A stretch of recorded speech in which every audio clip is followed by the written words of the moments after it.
allez voter massivement loolu lu am solo la allo. allo oui. oui ñu ngi lay nuyu. Akhenaton ñu ngi lay ziar lu bare bare. di la delloo ziar di bëgg ci yow di bëgg ci sa auditeurs yëpp rek. li nga liggéey am na solo. voilà. may wax rek. ci bañ a guddal. waaw ñu bàyyi la donc nga voilà ñu nga exprimer wu. waaw di wax ne xaalis boobu ñuy wax mu di ko def ci média yi.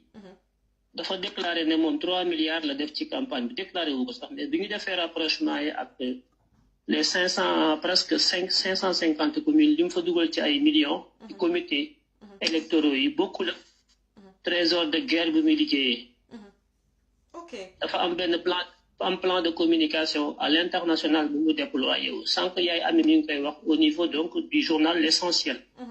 def na ko ci journal Jeune Afrique. mi ngi koy def ci journal yi nga xam ne en Europe aux États-Unis sañu ko. pourquoi parce que y a une plainte sur le dos de Macky Sall au niveau des États-Unis. ah oui une plainte bu koy xaar way loolu commune Ousmane Sonko boros na ko ci waxam mais nit ñi capté wuñu ko. Ousmane Sonko a été entendu par l'ambassade des États-Unis. Il y a une plainte au sujet du gaz et du pétrole. Certaines compagnies américaines qui ont été donc dirigées par Macky Sall. ah oui donc campagne bi ay milliards la ci def li mu def ci xaalis war na mat 20 milliards parce que bëggul ñàkk nguur gi bu ñàkkee nguur gi il y a une plainte sur la tête de Macky Sall et son équipe qui l'attend aux États-Unis. La preuve, lors de la dernière session de l'Assemblée générale des Nations Unies, Macky Sall dafa absenté Sénégal musta absenté c'est la première fois Macky Sall demul. déedéet. bi ñu topp mooy. le second volet du MCA le Millennium Challenge Account bi ñuy signé le deuxième volet de financement. il y a quelques mois Macky Sall moo ko waroon a dem def ci demul te Macky Sall case de santé sax fi ñu toll nii bu ñu koy inauguré bu dem taxaw bi gis nga Paris bi ñuy joxe xaalis bi dafa ñëw ànd ak ñëpp. mais bi américain yi di financer le second volet du MCA. Boun Abdallah Dionne la yónni États-Unis Macky Sall sañatul teg tànkam États-Unis kooku il faut Sénégalais yi xam ko. aywa li nga wax garaaw na de. loolu mooy benn. ñaareel bi mooy. licence yi nga xam ne. daf ko foqati. ci over du tender. jox ko BP ak Total tout dernièrement. bi mu koy nangu avant mu koy jaay Total ak BP. dafa yónni ministre des affaires étrangères Mankeur Ndiaye yónni ko Russie. Mankeur Ndiaye dem wax ak Russie ne leen am nañu ay licence de pétrole yoo xam ne c'est sûr que on a du pétrole sur ces licences là dañu bëggoon ak du gaz bëggoon ngeen ñëw xool ba xam si ça vous intéresse dugal leen ci concessionnaire yi. Poutine était très intéressé. ba ñu commencé dugg ak état du Sénégal pour xool ni ñuy négocier pour am ci seen part de marché pourquoi. parce que bu ñu fàtte ne Europe li fi dugg ci gaz yëpp en majorité c'est le gaz russe. te gaz boobu Russie dañ ko téye comme arme li may wax nag géopolitique dañ ko téye comme arme contre l'Europe moo tax Poutine dafa am doole ci Europe. donte bokkuñu politique ba daf leen jekku ci gaz bi parce que gaz bi Europe di utiliser en temps de froid pour le chauffage et pour l'industrie pour tout ça li ci ëpp Russie lay jógee donc Poutine dafa am fu mu leen téye. bi Macky Sall nga xamee loolu comme am nañu gaz léegi mu dem daal di yëngal Russie ne leen gaz bi est-ce que intéresse la ñoom tam ñu tëb mais effectivement ça nous intéresse. au lieu ngeen koy jox Total ak BP ñun jox leen ñu ci parce que ñoom tamit buñ duggoon ci gazu Sénégal bi dañ ciy am marge de manœuvre pour mën a contrer toujours l'Europe par rapport au gaz russe. donc bi leen ci manque Ndiaye loolu bokk na ci li tax mu daanu ñu wàcce ko bi Russie commencé dugg ci gaz bi ndeka Macky bi mu defee loolu dafa doon dugal Russie ci biir gaz bi pour monter les enchères au niveau de Total et de BP pour mën a yokk prix yi mu leen koy jaayee. bi Total ak BP gisee ne Russie ñi ngi commencé intéressé wu ci gaz Sénégal bi parce que géopolitiquement et géostratégiquement bu ñu Russie duggee l'Europe li mu bëggoon du ko am parce que Europe li ñu bëgg ci gazu Sénégal bi mooy ñoom dañu bëgg débarrasser wu sur la tutelle russe par rapport au gaz parce que Russie dañ leen sonal. donc bu ñu amee le gaz sénégalais dañ naan ouf léegi dañu mën a jéggi Vladimir Poutine saaga ko sànni ko fële. dem di approvisionner au niveau du Sénégal. loolu moo taxoon Poutine bëgg a dugal tànkam ci biir gazu Sénégal bi pour mën a fa képp européen ndeke Macky bi mu ko ciy dugal da ko doon nax pour mën a monter les enchères au niveau du Total et de BP pour mën a yéegi prix yi foofu. moo tax Poutine actuellement moom tamit mi ngi xaar Macky Sall dafa am contentieux bu mag ak Macky Sall. yow li ngay wax nii de c'est extraordinaire.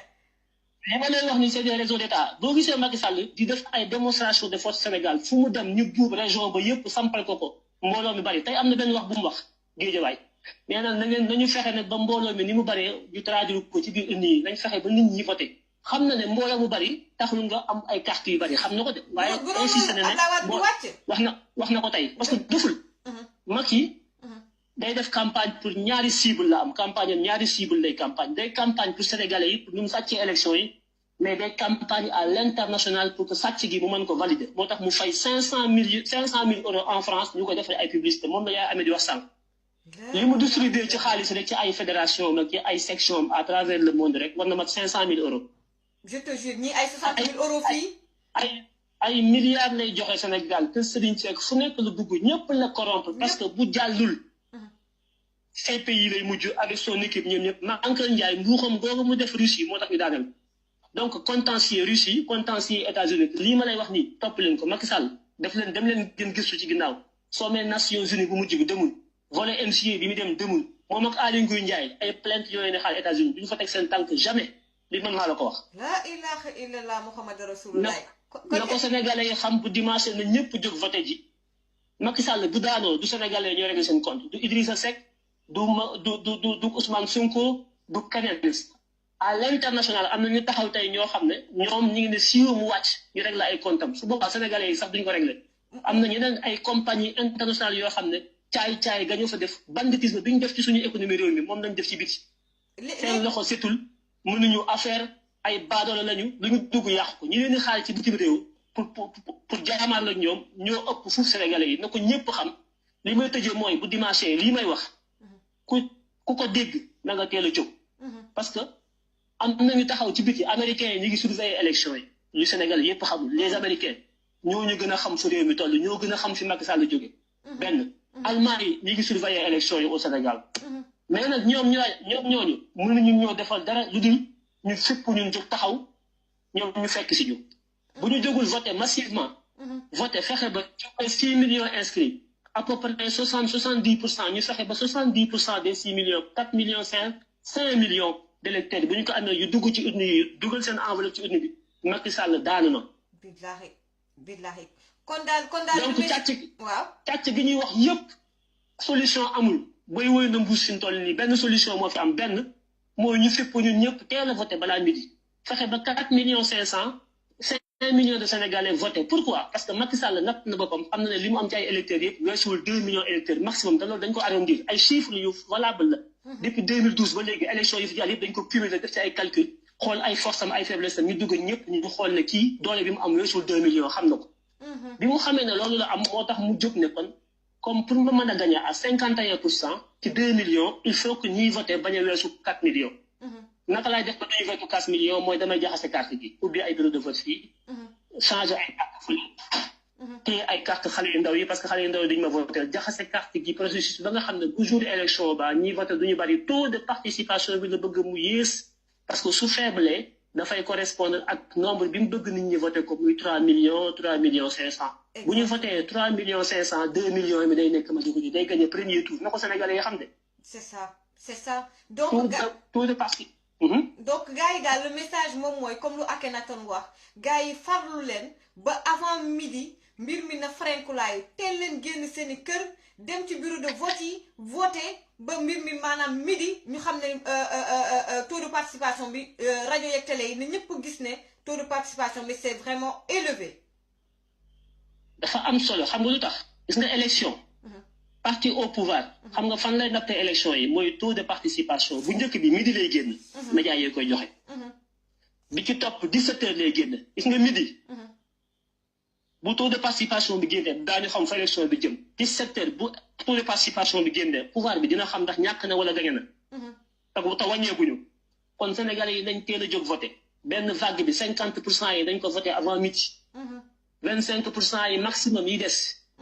dañ ko voté avant 17h muy 75% ci 6 millions d'électeurs su fekkee carte yëpp génn na 95% yi Aly Ngouille Ndiaye di wax c'est pas vrai carte yi li ñu ci distribué matul 60% parce que ñoom li ñu génn ci ay carte dañ ko calculer ci pourcentage bi ñu bëgg ñu voté te pourcentage bi ñu bëgg ñu voté mi ngi aju ci seen force yi ñu am pour mën a jàll premier tour 2 millions la ñu am 2 millions la ñu am. 2 millions yooyu lan mooy tax ñu mën a jàll ci 2 millions yi mooy ñu am électorat bu voté effectivement à 4 millions. kon ñoom li ñu génn ci ay cartes 4 millions la li ñu distribué carrément 4 millions la li ñu defar sax ci ay cartes. Il y a 2 millions 600 000 cartes yoo xam ne defaruñ ko parce que bu ñu ko defaroon duñu falu. c'est ça. te ci biir 2 millions yooyu jeunes ñoo ci bari donc li ñu distribué ci carte yëpp Aly Ngouille Ndiaye li muy wax yëpp jëlal 4 millions yi nga def le rapport 4 millions sur 6 millions 600 tu as le pourcentage de cartes fabriquées laa la wax. te pourcentage de cartes fabriquées boobu distribué wuñ lépp am na loo xam ne téye nañ ko am na loo xam ne amul am na ay erreur am na yoo xam ne ñu ngi ci lieu de retrait yi jot kenn jotu ko ci ba léegi kon nañu jàpp ne jour élection yi dimanche liy voté dëgg te nit ñi yor seen carte. du mat 3 millions 500. te 3 millions 500 yooyu même bu ñu voté woon massivement aujourd'hui moom Macky Sall su consolidé 1 million 500 2 millions électeurs su ko consolidé pousse la ñu dem voté ji bu ñu ko voté lee te trahiruñ ko parce que mën nañ ko trahir dana ci am ay taux boo xam ne entre 2 et 5% yoo xam ne ay vote sanctionné ci moom lay jógee mais loolu lépp bu ko liggéeyee ba loolu jàll mën na gagné premier tour bu nit ñi naagu de. waaw. naagu nañu voté ji massivement Macky ba mu commencé sàcc booba ñun feraguñu. loolu la Abdou Mbaye wax sànq nee na ba mu commencé du tey. c'est en amont ba mu commencé sàcc benn moyen mooy ñëpp jóg dégg wax ji tas ko ñëpp dem voté ji teel a voté ji boobu arme lañ fi desee ku fi nekk di nelaw naan damay xaar ba añ ba noppi damay naan ataaya damay sieste. wala nga dem ci sa bureau de vote ñu la du fii. fay la nga am tàyyi naa ko damay dem ñibbi man duma ci sonn ku ko ci def da nga ko rik ndax Macky bu jàllee. ak compagnie pétrolière yeeg gaz yi dañ koy def benn prince héritier comme Ali Bongo comme Congo comme feneen ak feneen buur France ak Angleterre ñoom BP Total. ku falooti Sénégal ñoo lay fal bu ñu xasee ba farenku laaye ba jàll ba Macky jàll ku fay falatu ñoo lay fal ndax xaalis ba fay génn pétrole bi gaz bi ku ñu bëgg la ñuy fal kenn du fa falu te neexu leen loolu mooy lobby yi ñuy wax. d'accord Sénégalais yi nañ ko xam. jàllale ko ci village def ci ay audio wax ko nit ñi mag ñi suñu papa yi suñu yaay ñu xam ko suñu avenir doom mi moo tax ñuy sonn mais mag ñi kenn waxatul seen i wax. am na solo en tout cas maa ngi lay ziar lu bari man aussi maa ngi kontaan bu baax a baax Akhenaton xam naa dinañ gën a jokkoo ndax li nga fi wax am na solo lool merci beaucoup Akhenaton nuyu ma mbokk yëpp ñoo ngi ziar ñëpp di nuyu ñëpp di wax ñëpp ba dimanche incha allah jërëjëf Mati merci beaucoup voilà